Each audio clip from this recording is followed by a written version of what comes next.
Usted no puede ir a la derecha y querer ir a la izquierda a la misma vez. ¿O sí se puede? No se puede. Solo va a la derecha o va a la izquierda, pero no puede ir a los dos lados a la misma vez. No puede tener luz en una habitación y oscuridad a la misma vez. ¿Sí se puede? No se puede. Entonces Jesús no estaba equivocado con los fariseos. Ellos eran avaros, siempre querían más, siempre querían más y no podían compartir porque solo querían más. Eran muy ambiciosos. Usted puede pensar de sí mismo: es que yo merezco esto, yo merezco aquello, yo no lo hice, es que yo aquí. Y usted puede justificarse a sí mismo con todas las formas que usted pueda. Está lo que yo pienso de mí y está lo que realmente soy delante de Dios y lo que Él sabe de mí. Se habían creado especulaciones sobre la ley, y entonces dentro de esas especulaciones los fariseos consideraban que el adulterio no era adecuado. Los fariseos decían: no se puede adulterar, pero se había creado un pensamiento dentro de los fariseos. ¿Cuál era? Si a usted le gusta otra señora, otra patoja, estoy hablando con los varones, no adultere con la otra señora, no caiga en adulterio. Mejor repudie a su esposa y entonces puede irse con la que sí le gusta. Y me interesó las palabras de una persona que decía: en el noviazgo peléense mucho. Y uno dice: no, en el noviazgo hay que aconsejar, traten de llevarse bien, de no pelear. Y este señor me sale: peléense mucho. Palabra del Señor, San Lucas. Estamos en el Evangelio según San Lucas. El capítulo, ¿qué capítulo es? 16. Muy bien, me gusta esa atención y estar atentos ahí a la escritura. Y hoy vamos a leer el versículo 13 al 16. Vamos a repetir la lectura de unos versículos y yo le voy a explicar por qué después. Hoy dejé mi chivo por ahí, no lo metí o no lo traje. Entonces, pero como dije no sé qué días, bueno, yo preparo los sermones, entonces yo sé qué tengo que decir, ¿verdad? Mi chivito me sirve para ver que no me salga de ahí, que me recuerde que tengo que regresarme al mensaje. Ya lo tiene, San Lucas 16, pero tenemos en pantalla la presentación. Dice la escritura, lea conmigo versículo 13: ningún siervo puede servir a dos señores, porque o aborrecerá al uno y amará al otro, o estimará al uno y menospreciará al otro. No podéis servir a Dios y a las riquezas. Y oían también todas estas cosas los fariseos, que eran avaros, y se burlaban de él. Entonces les dijo: vosotros sois los que os justificáis a vosotros mismos delante de los hombres, mas Dios conoce vuestros corazones, porque lo que los hombres tienen por sublime delante de Dios es abominación. La ley y los profetas eran hasta Juan. Desde entonces el reino de Dios es anunciado y todos se esfuerzan por entrar en él. Pero más fácil es que pasen el cielo y la tierra que se frustre una tilde de la ley. Todo el que repudia a su mujer y se casa con otra adultera, y el que se casa con la repudiada del marido adultera. ¿Qué tal si oramos? Gracias, Señor, por tu palabra, y gracias porque tú nos vas a hablar hoy y nos vas a confrontar y también a instruir. Que nuestro corazón esté dispuesto a recibir esa palabra, que nuestros oídos estén atentos, en el nombre de Jesús. Amén y amén. Pueden sentarse. Gloria al Señor. He titulado nuestro sermón de hoy: no se puede servir a Dios y a las riquezas. ¿Sí? Entonces, de manera introductoria, resulta que Jesús viene hablando con quienes, a ver si se acuerdan ustedes cómo está el hilo de este pasaje. Jesús viene hablando con los fariseos, muy bien, así, sin miedo, hermano. Viene hablando con los fariseos. Hay una plática o una discusión entre ellos. Los fariseos, acusadores siempre de las acciones de Jesús, cuestionando las acciones de Jesús, que tiene una misión en la tierra. Y entonces hay una explicación de parte de Jesús que les dice: yo vengo a buscar lo perdido y vengo a recibir también al hijo pródigo que se ha ido. Entonces dijimos, a las ovejas perdidas se les busca y a los hijos pródigos se les espera. No sé si se acuerda de eso, ¿sí? La oveja se pierde, hay que ir a buscarla, pero si el hijo se va, hay que dejar que regrese por su cuenta. Amén. Entonces eso enseña Jesús en estas lecciones. Luego nos habla del mayordomo infiel, porque ahora Jesús viene y confronta a los fariseos para hacerles ver que ellos han sido malos administradores de la obra del Señor, de la gracia del Señor y de las bendiciones del Señor. Entonces les habla muchas cosas, pero una de las cosas que les dice en el versículo 13, estas palabras son dirigidas a los fariseos. ¿Cómo les dice? Ningún siervo puede servir a dos señores, porque o aborrecerá al uno y amará al otro, o estimará al uno y menospreciará al otro. No podéis servir a Dios y a las riquezas. Entonces hoy vamos a ver cómo Jesús confronta a los fariseos de dos maneras. Jesús utiliza dos cosas para confrontar a los fariseos en el abuso que ellos habían tenido con la ley del Señor. Número uno, lo hace a través de cómo ellos tomaban la ley para justificar sus actos. Y número dos, vamos a ver cómo Jesús también enseña cómo ellos justificaban sus actos después con hechos matrimoniales, o cómo ellos entendían el matrimonio. Pero cuando estaba leyendo esto, yo miraba que no encajaba. ¿Dónde encaja la ley aquí? ¿Y dónde encaja el divorcio aquí? Si Jesús está hablando del reino del Señor, de la salvación, y estuve dándole vuelta a esto, porque ¿cómo encaja aquí? Y no puedo ir a decirle mentira a los hermanos. Tenemos que encontrarle por qué Jesús está hablando de esto. Y pues Jesús habla de estas dos cosas, de la ley y el divorcio, que están dentro de la ley, o una práctica dentro de ellos, por el simple hecho de que Jesús seguía utilizando ciertas actitudes de ellos basadas incorrectamente para justificar sus acciones. Los fariseos tenían acciones inadecuadas. Sus acciones estaban desalineadas con el corazón de Dios, pero ellos se autojustificaban. Ellos decían: estamos haciendo bien. Ellos pensaban que hacían bien. Entonces los fariseos tenían algunos hábitos ahí meros feos. Y uno de los hábitos era que ellos, hermanos, trataban de cumplir las ordenanzas del Señor a través de las leyes del Antiguo Testamento, pero también les gustaba la plata, enriquecerse, y les gustaba el dinero. Entonces Jesús vio esas dos cosas, que ellos presumían ser instrumentos de Dios y cumplir a cabalidad la obra del Señor y las instrucciones del Señor, pero también les gustaba, ¿cómo decimos en Guatemala? ¿Cómo? Dinero, ¿verdad? El billete. Ya. Y el Señor observa eso y les dice: no pueden servir a dos señores. Empecemos a analizar entonces, o a estudiar, o como usted quiera llamarle a lo que hacemos los domingos en la mañana. Avancemos, por favor. Entonces, número uno, le puse esto aquí porque yo sé que a usted le gusta a veces, ¿verdad? Le gusta a veces ver ahí algunas palabras.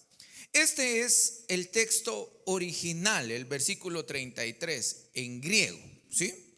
Entonces, hay algunas palabras que me llaman la atención. Ningún siervo puede servir a dos señores, porque o aborrecerá al uno y amará al otro, o estimará al uno y menospreciará al otro. No podéis servir a Dios y a las riquezas. Entonces, yo les puse esto aquí Porque quiero que veamos las palabras que utiliza el original, el texto original, para poder darnos a entender o qué significa el versículo 13 cuando Jesús habla de siervo y señores. Son dos palabras que yo quiero que resaltemos esta mañana. La palabra siervos de joiquetes es la palabra, la segunda ya. Hace referencia a un siervo doméstico, ¿sí? Un siervo doméstico. ¿Qué es eso? Alguien que trabaja en una casa.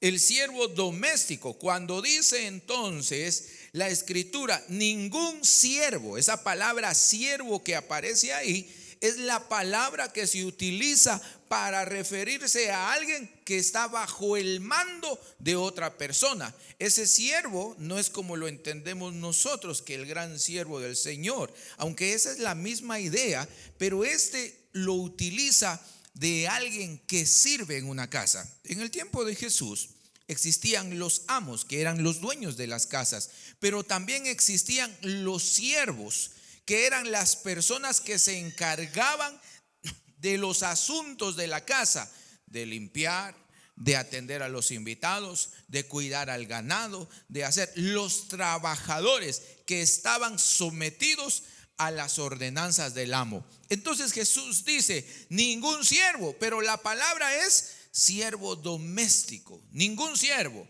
Y la otra palabra, ese dunatai que ustedes ven acá, es el verbo que encontramos ahí de ser. Luego el dusi es de a dos. Muy bien, y entonces viene el curiois abajo, en la imagen de abajo, la segunda palabra, curios, señores. ¿Quién cree que el amo acá? Arriba encontramos la palabra siervo doméstico y abajo encontramos la palabra amo. Entonces dice, ¿el amo o es Dios o son qué cosas? Versículo 13, ¿o son qué? Las riquezas. Está hablando de dos siervos, de dos amos ahí.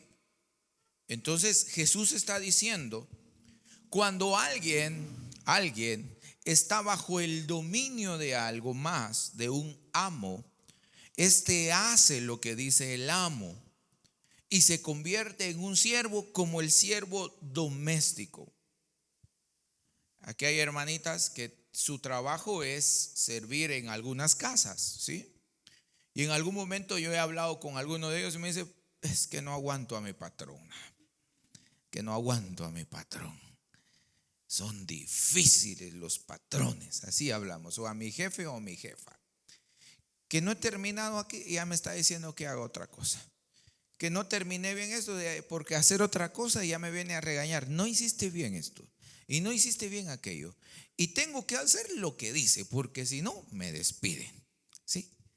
Entonces, ser siervo de una casa o ser siervo doméstico es un poco serio, mi querido hermano, ¿o no?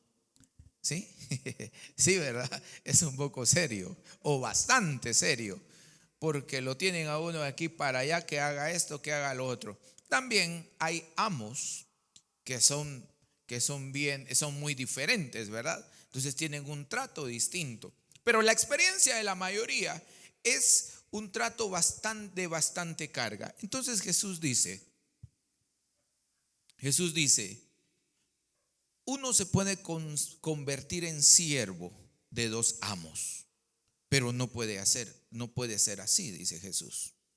Usted no puede ir a la derecha y querer ir a la izquierda a la misma vez. ¿O sí se puede? No se puede. Solo va a la derecha o va a la izquierda, pero no puede ir a los dos lados a la misma vez. No puede tener luz en una habitación y oscuridad a la misma vez. ¿Sí se puede? No se puede, no. Y Jesús dice, no se puede tener dos amos en la vida. No se puede. Porque cuando Jesús habla de amos, habla de sometimiento. Habla de que estamos bajo las órdenes de este amo. Y son las palabras que él utiliza ahí. Un amo, un señor, un dueño de nosotros. Entonces yo titulé el sermón tomando la última línea o frase del versículo 13. No podéis servir a Dios y a las riquezas. Entonces Jesús nos pone a dos amos aquí. El amo número uno es Dios. Y el amo número dos es o son las riquezas. Tenemos una sociedad bastante enferma por la ambición a las riquezas.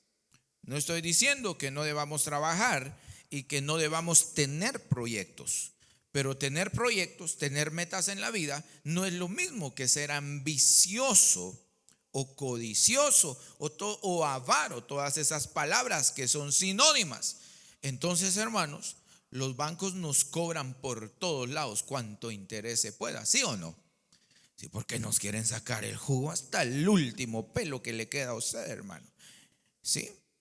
Entonces el sistema financiero de nuestro país, amparado por leyes, nos saca hasta lo último. Están esperando en qué momento a usted se le acaban las fuerzas o los recursos para estar al día, para aprisionarlo y ahí tenerlo esclavo, mi querido hermano.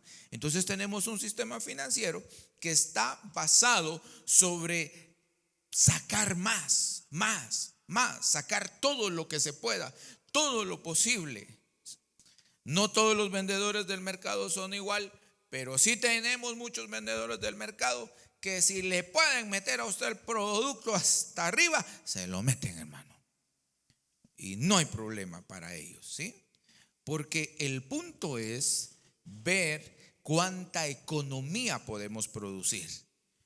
Entonces Jesús observa esto en los dos fariseos y Él les dice, escuchen bien ustedes quieren cumplir la ley del Señor, pero también les gusta ver cómo sacan plata de las personas, cómo sacan plata de su trabajo también.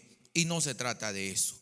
Entonces Jesús establece y dice, o aprenden a amar a uno o aprenden a amar al otro.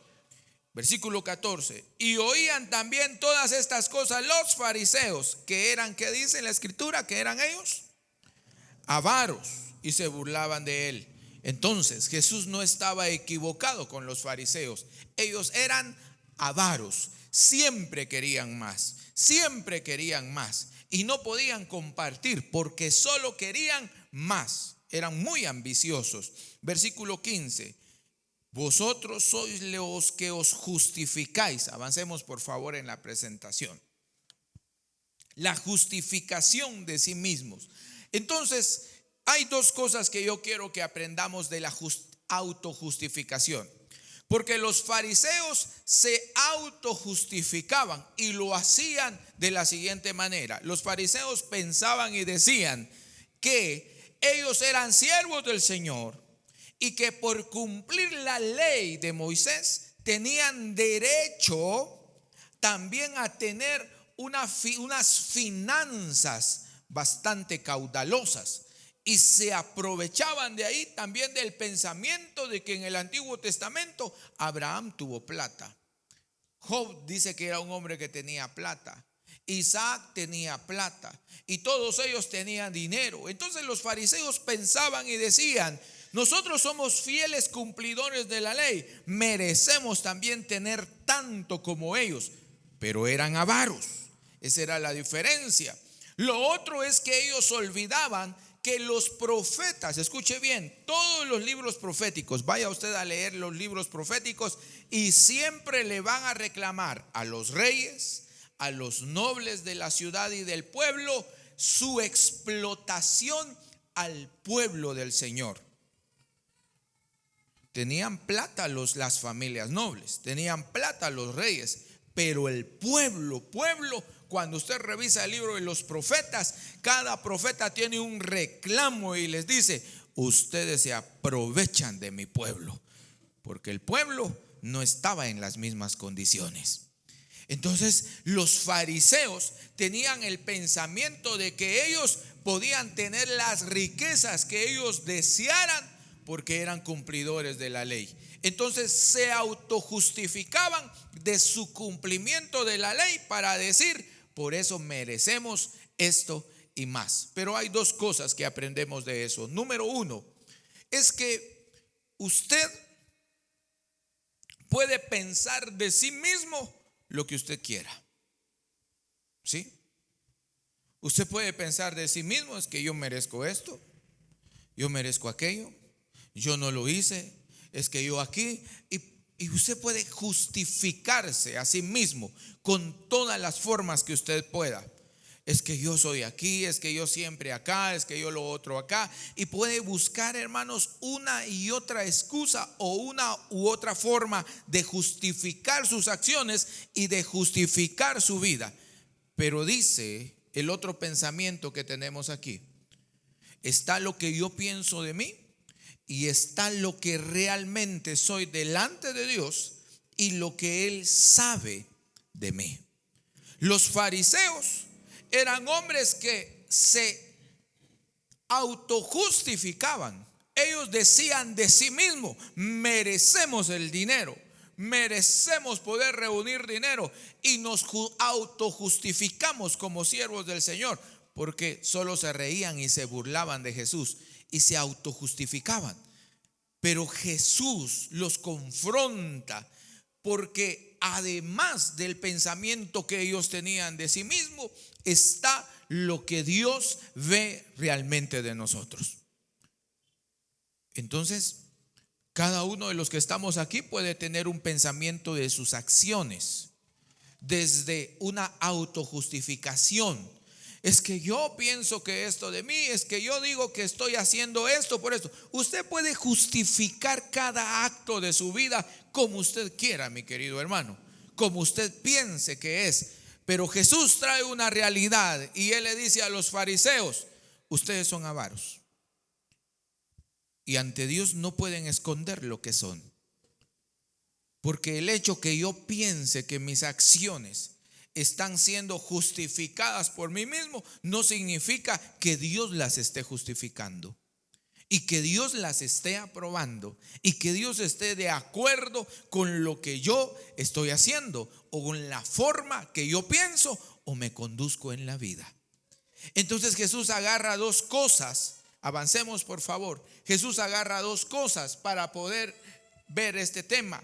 La ley, número uno, toma la ley como una forma de justificación de ellos. Versículo 16. La ley y los profetas, le dice él a los fariseos, eran hasta Juan. Desde entonces el reino de Dios es anunciado y todos se esfuerzan por entrar en él. Pero más fácil es que pase el cielo y la tierra que se frustre una tilde de la ley. ¿Qué está diciéndoles Jesús aquí? Entonces vamos con el primer ejemplo que usa Jesús. Les dice: ustedes se agarran de la ley, se soportan en la ley para justificar sus acciones. Y así somos los seres humanos. Nos agarramos de cualquier cosa para justificar nuestras vidas, para justificar lo que hacemos, para justificar nuestras actitudes y todo en nuestra vida. Pero Jesús les dice: en primer lugar les voy a decir algo, les dice Jesús. La ley se termina con Juan el Bautista, en el sentido como ustedes lo entienden.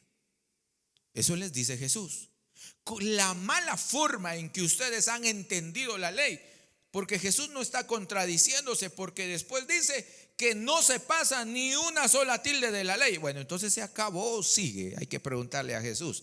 Jesús no está diciendo que la ley ya no tiene efecto. Lo que Jesús está diciendo es: la ley ustedes la han interpretado de manera incorrecta, la han usado a su beneficio de una manera inadecuada. Pero eso se termina con Juan el Bautista, porque después de Juan el Bautista entro yo, y yo sí les enseño cómo se debe vivir la ley. Lo dice Jesús: no vine a abolir la ley ni a los profetas, yo vine a vivir la ley, vine a mostrarles cómo es. Y la forma como ustedes lo han utilizado se acaba con Juan el Bautista. Y después del Juan el Bautista se replantea el verdadero sentido de la ley. Y se replantea en mí, dice Jesús. Amén. Lo otro que Jesús hace es utilizar un segundo ejemplo. Avancemos, por favor. Un segundo ejemplo. En el versículo 18, todo el que repudia a su mujer y se casa con otra, adultera. Y el que se casa con la repudiada del marido, adultera. Pues resulta, seguimos hablando de la ley, pues resulta que los fariseos habían adaptado ciertas ideas erróneas sobre la ley.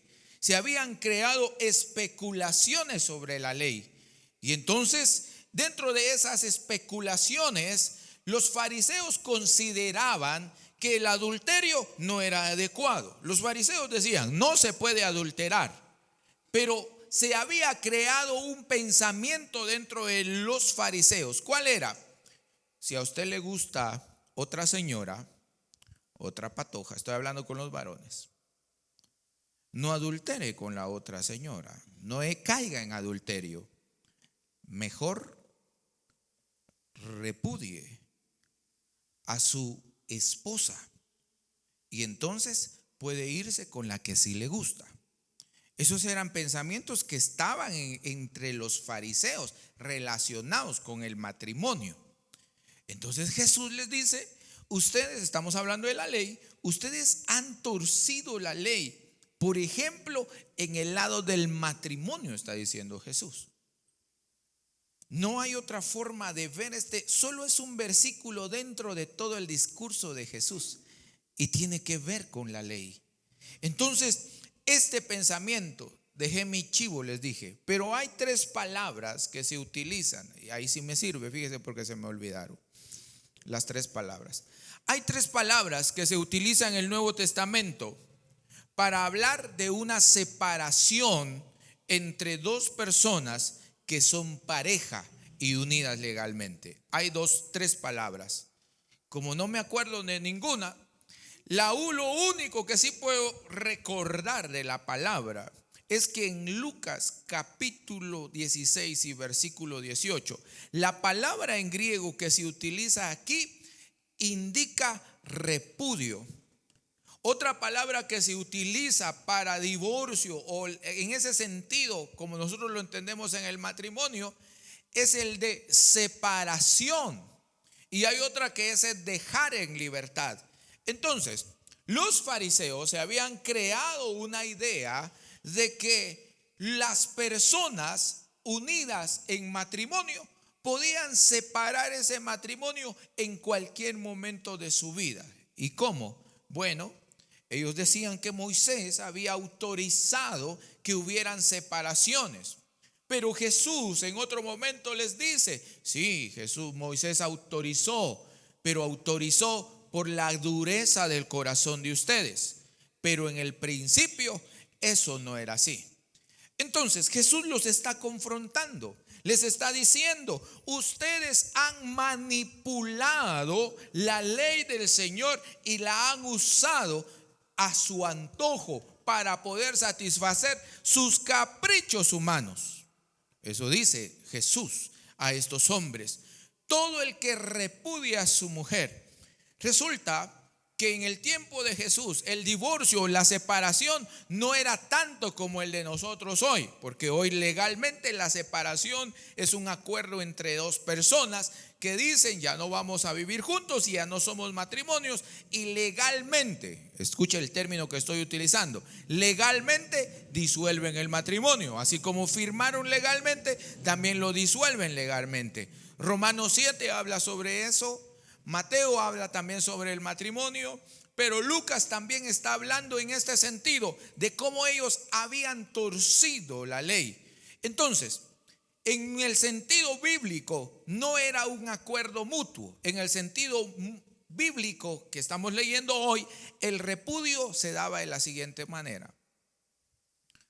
Si a su esposa se le pasaba de sal la comida, usted podía repudiarla. ¿Qué era repudiarla? Hacer una carta. Estimado, querido papá de mi esposa, quiero decirle que el producto no salió como lo ofreció. ¿Sí? ¿Por qué usé la palabra producto? ¿Por qué no usé la esposa? Porque se veía a la mujer como un objeto, como un producto que se podía recibir, pero se podía repudiar. Quiero decirle por este medio que su hija no es lo que usted prometió. Entonces se la mando de regreso con esta carta para decirle que ya no es más mi esposa. Y entonces la esposa se iba con la carta de repudio y se iba a la casa de sus papás. Y no sé qué pasaba, ¿verdad? No sé si la regañaban, qué le decía. Era una sociedad muy injusta, la verdad. Porque Jesús no estaba de acuerdo con eso, déjeme decirle. Jesús no aceptaba esa forma del pensamiento de esa sociedad y por eso está confrontando a los fariseos. Le está diciendo, ustedes han tergiversado la ley y la han usado de otra manera. Algunos hermanos, yo pensé, pastor, que sí se podía hoy todavía. No, Jesús no está aprobando eso. Jesús no aprobaba eso. Lo otro que Jesús no aprobaba es que se condenara a las mujeres, pero no a los varones. Y viceversa. Entonces oiga bien lo que dice. Todo el que repudia a su mujer, dice Jesús, contrario a lo que pensaban los fariseos, el que echa a su mujer, si quiere verlo así, y se casa con otra, ¿qué pasa con él? Con él, adultera. Sí, pastor, pero a mí me echaron, yo sí tengo derecho a hacer mi vida. Otra vez, escuche. Y el que se casa con la repudiada, a la que echaron del marido, ¿qué dice Jesús? Adultera. Bueno, yo no quiero meterme a problemas con usted con este versículo, ¿sí? Porque estamos en siglo XXI.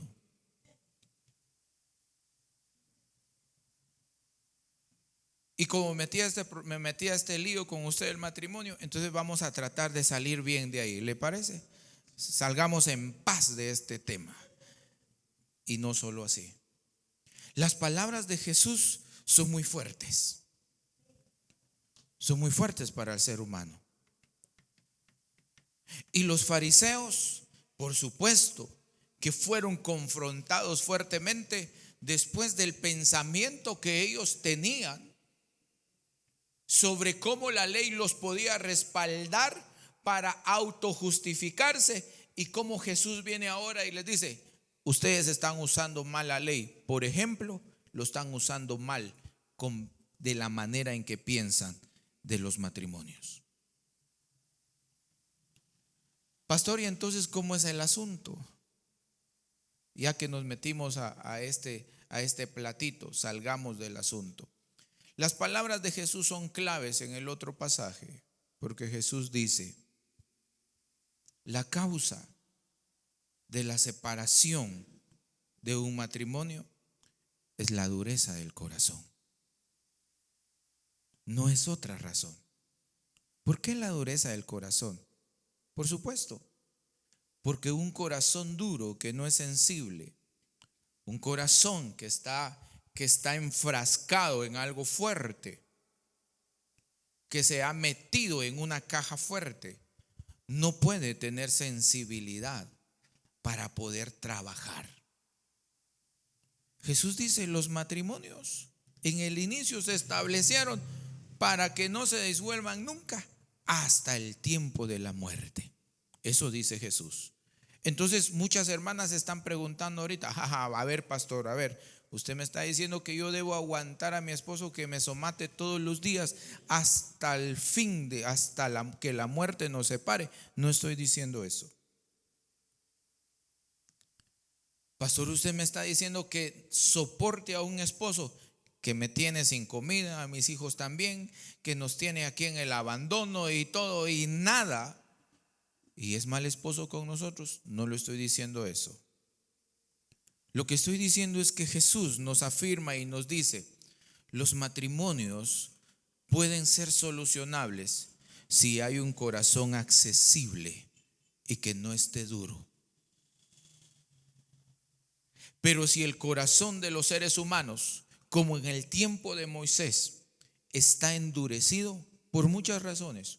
O sea, un corazón se puede volver duro. Yo he hablado con hermanas que dicen: yo ni loca, pastor, no vuelvo al amor. Está endurecida ahí, ¿verdad? Sí. Pero Jesús dice: si el corazón está endurecido como en el tiempo de Moisés, pues Moisés prefirió decirle a ustedes: sepárense. Entonces, si en una relación el esposo que golpea a la esposa, ese esposo no tiene el deseo en su corazón de aportar para corregir su conducta, porque un esposo violento se debe a algo, ¿sí o no? Así le enseñaron, así aprendió, no sé qué le hicieron, cuánto lo somataron a él, entonces solo repite. Pero si este corazón duro, violento, no está dispuesto a trabajarse a sí mismo y a dejar que el Señor trabaje en él para poder aportar beneficio a su relación, definitivamente no va a haber una relación sana. Entonces, ¿qué hay que hacer, pastor?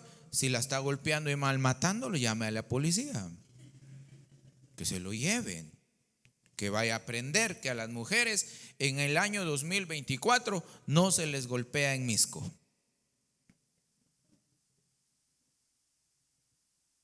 Ok, ¿para qué están las autoridades? Dice Romanos 13.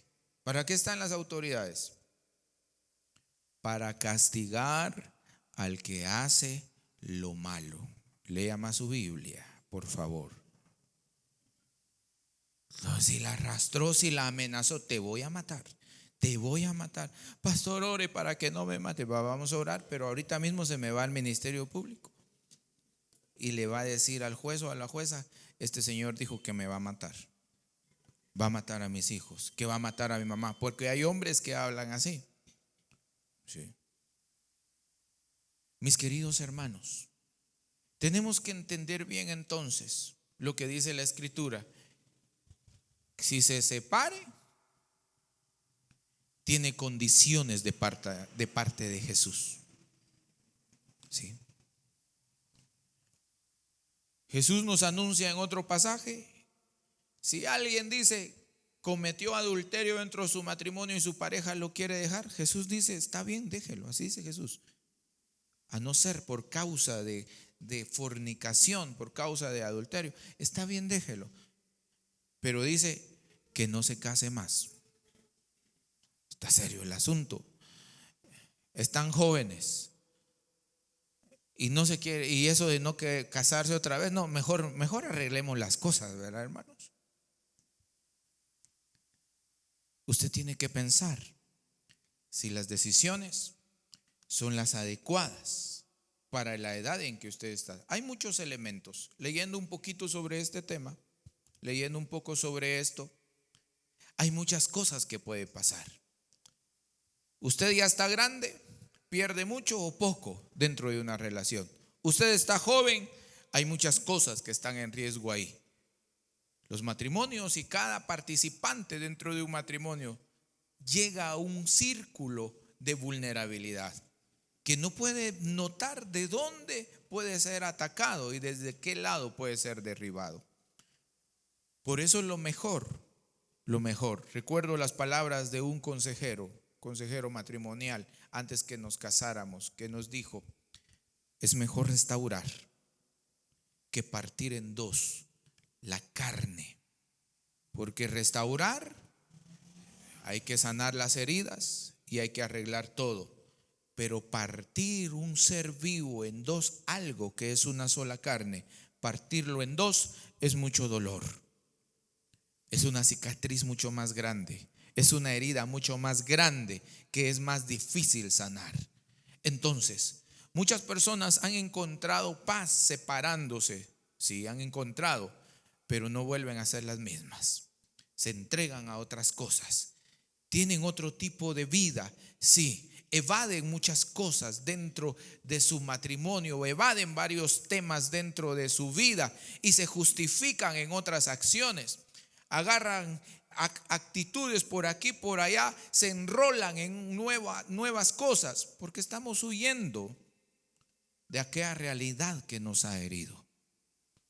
Estamos huyendo de aquello que realmente ha causado en nuestro corazón al causar una separación. Por eso quiero decirle a los matrimonios de hoy, de esta iglesia, escuché esos de tantas cosas, perdonen las expresiones, iba a decir algo más feo, pero absurdas que vemos en los videos chiquitos, los reels y todas esas cosas, de tantas cosas absurdas que hay, más de alguna vez aparece algo bueno.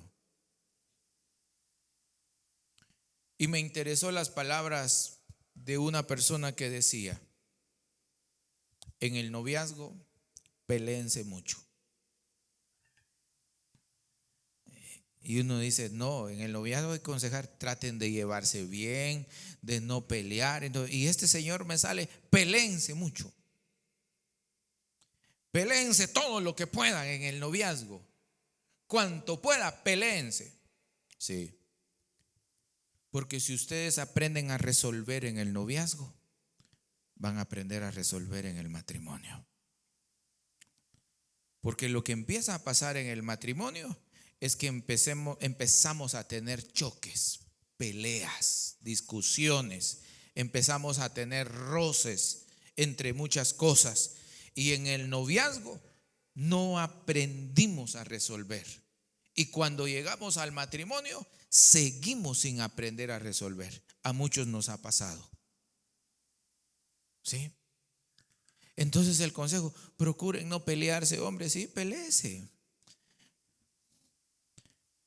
Pero aprenda a resolver. Aprenda a resolver.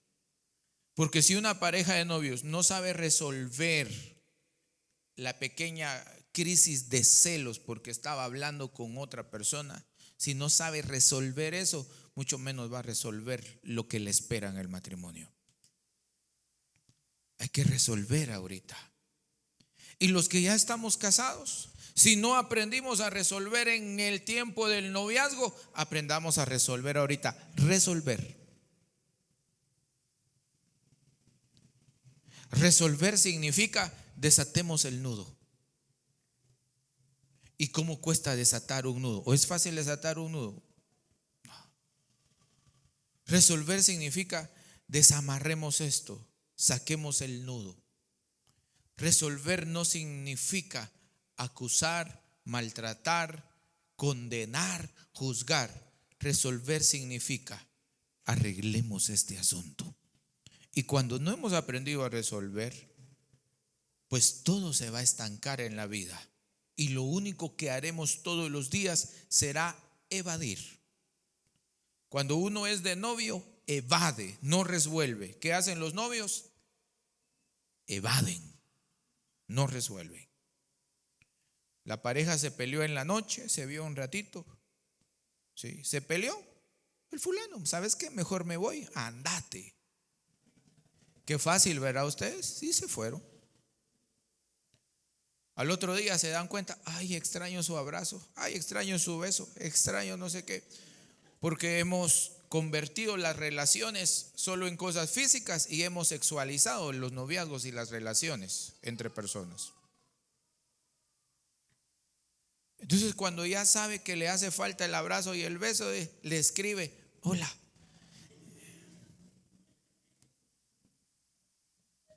¿Me perdonas? Y como a la otra también le hace falta, ¿verdad? Su abracito ahí, su chocolate y no sé qué. Sí, te perdono. ¿Me perdonas tú también? Porque se llaman los patojos. Sí. Sí, te perdono. ¿En qué momento resolvieron el problema? Cualquiera dirá, ya se perdonaron, ya está resuelto. No, solo se dijeron dos palabras por la necesidad que tenían en este momento, pero no resolvieron. Y cuando usted llega al matrimonio se da cuenta que solo decir me perdonas no arregló las cosas. Si a usted se le olvidó algo, perdóname por favor, dice, si se te vuelve a olvidar Entonces el problema no es decirme perdonas. El problema es que no resolvemos. Resuelva, hermano, hermana. Si hay violencia en su casa, estando aquí en la iglesia, busque a su pastor para ser aconsejado. Y ahí se lo digo con tanta seguridad, fíjese, hermano, busque a su pastor para ser aconsejado. Porque hemos estudiado para aconsejar, porque hemos leído para aconsejar, porque nos hemos preparado para aconsejar. Sí. Los que han estado en oficina, en consejería con nosotros, no sabe que es un regaño cotidiano pastoral que siempre hemos conocido. Vamos pues a ver quién gana ahí delante del pastor. De eso no se trata la vida. Se trata, o ganan ustedes o pierden ustedes juntos. Pero no se trata quién gana de los dos. Si usted piensa que ya no puede hacer algo por su relación en este momento, yo le quiero recordar, sí se puede hacer algo. Primero, que el corazón no esté endurecido. Y si está endurecido, dejar que el Señor lo trabaje hasta que sea blando, para poder entrar en un trabajo en conjunto para arreglar lo que está pasando con usted. Entonces Jesús, terminemos, le dice a los fariseos, ¿cuál es el tema de hoy? No pueden servir a Dios y a quién, y a las riquezas. ¿Y por qué terminamos hablando de matrimonio? ¿Quién me quiere decir por qué terminamos hablando de matrimonio? De veras, ¿verdad, pastor? Si estamos hablando de Dios y de las riquezas, ¿cómo paramos aquí?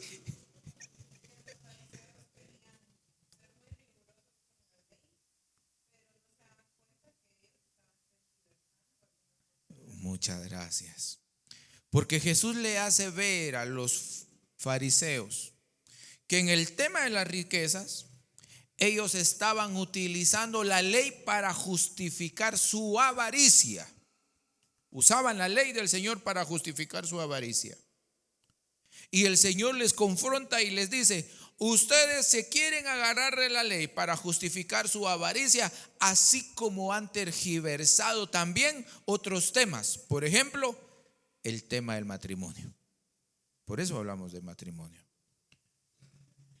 Pero nuestro tema está centrado, y nuestra conclusión también, sobre cómo Dios nos confronta a que tengamos en la vida un solo amo. Un solo amo. Yo le pregunto a usted, ¿quién es su amo? Nada en la vida puede justificar que un ser humano pueda servir a Dios y a las riquezas a la vez. Usted no puede decir que usted lo tiene todo controlado, que puede servir a otra cosa, a otro amo, y servir a Dios a la vez. No puede decir eso, porque Jesús lo establece. No se puede. O el amo principal de su vida es Dios, o lo es otra cosa. Pero no pueden haber dos amos en su vida. Usted no puede tener dos patrones: la casa donde trabaja y el patrón de la casa vecina. No, usted solo tiene un patrón. Y Jesús dice eso. Debemos decidir con certeza, mis queridos hermanos, o tenemos en primer lugar a Dios, ese somos está más de más ahí, o a las riquezas o a otra cosa. Así de sencillo. Y esa es la confrontación de Jesús. Póngase de pie. Estaba contento porque hoy quería predicar poquito. Yo dije, hoy se me va a salir. Pero ya llegamos a este tiempo y es buena hora. Ay, que el Señor nos perdone, hermano. Si una vez o varias veces nosotros decidimos cambiar al Señor como nuestro Señor y nos entregamos a otra cosa. La última frase que usé ahorita fue: nos entregamos a otra cosa. Porque no son los señores o los amos los que nos atrapan y nos dicen: venite para acá a la fuerza. No, somos nosotros los que nos entregamos a otros señores. Somos nosotros. No es que las riquezas nos tengan atados. No es que las vanidades, no es que aquí y allá nos agarren, venite a la fuerza y no te vas de aquí. No, somos nosotros los que decidimos a quién le vamos a entregar nuestra voluntad. No confundamos las cosas.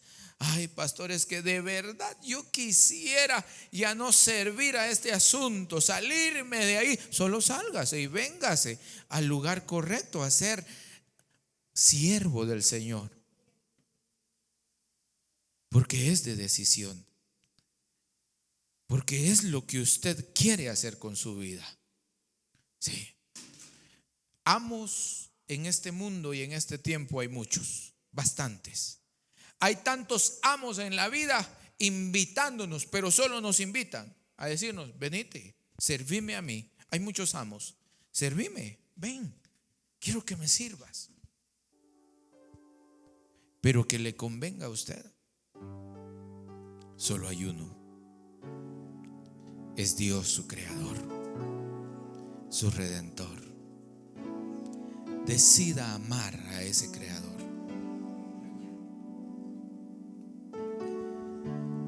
¿Qué tal si hoy confirmamos que hemos decidido seguir a Jesús con esa firmeza?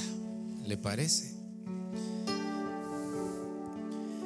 He decidido seguir a Cristo. He decidido seguir a Cristo. He decidido seguir a Cristo. No vuelvo atrás, no vuelvo atrás. Una vez más, he decidido seguir a Cristo. He decidido seguir a Cristo. He decidido seguir a Cristo. No vuelvo atrás, no vuelvo atrás. La vida vieja ya la he dejado.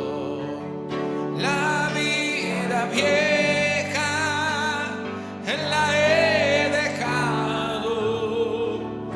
La vida vieja la he dejado. No vuelvo atrás, no vuelvo atrás. El Rey de Gloria, el Rey de Gloria me ha transformado. El Rey de Gloria me ha transformado. El Rey de Gloria me ha transformado. No vuelvo atrás, no vuelvo. Una última vez diga: he decidido seguir a Cristo. He decidido seguir a Cristo. He decidido seguir a Cristo.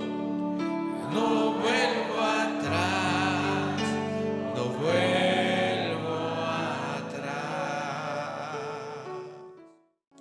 Señor, yo he decidido que tú eres mi amo, mi Señor, mi dueño.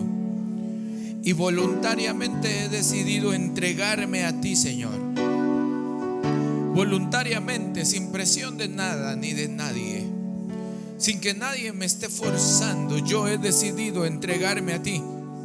Tú como dueño de mi vida, tú como Señor de mi vida. Voluntariamente he decidido, Señor, estar aquí, servirte con mis fuerzas, servirte con todo lo que tú me has dado, Señor, y quiero vivir siempre así. Quiero mantenerme, Señor, en comunión contigo y vivir entregado para ti. Y oro para que esta iglesia también viva de la misma forma. Que como iglesia no condicionemos, Señor, nuestra lealtad a ti con nada. Que como iglesia no pongamos pretexto, Señor, de nuestra situación contigo, Señor. Y que te sirvamos y que te seamos fieles, Señor, desde nuestra voluntad. Que voluntariamente decidamos a renunciar a otros amos. Que voluntariamente decidamos renunciar a otras circunstancias. Que voluntariamente decidamos, Señor eterno, a poder entender que el mejor lugar donde podemos estar es en tu presencia. Gracias por tu amor. Gracias por tu palabra. Y gracias, Señor, por bendecirnos hoy. En el nombre de Jesús. Amén y amén.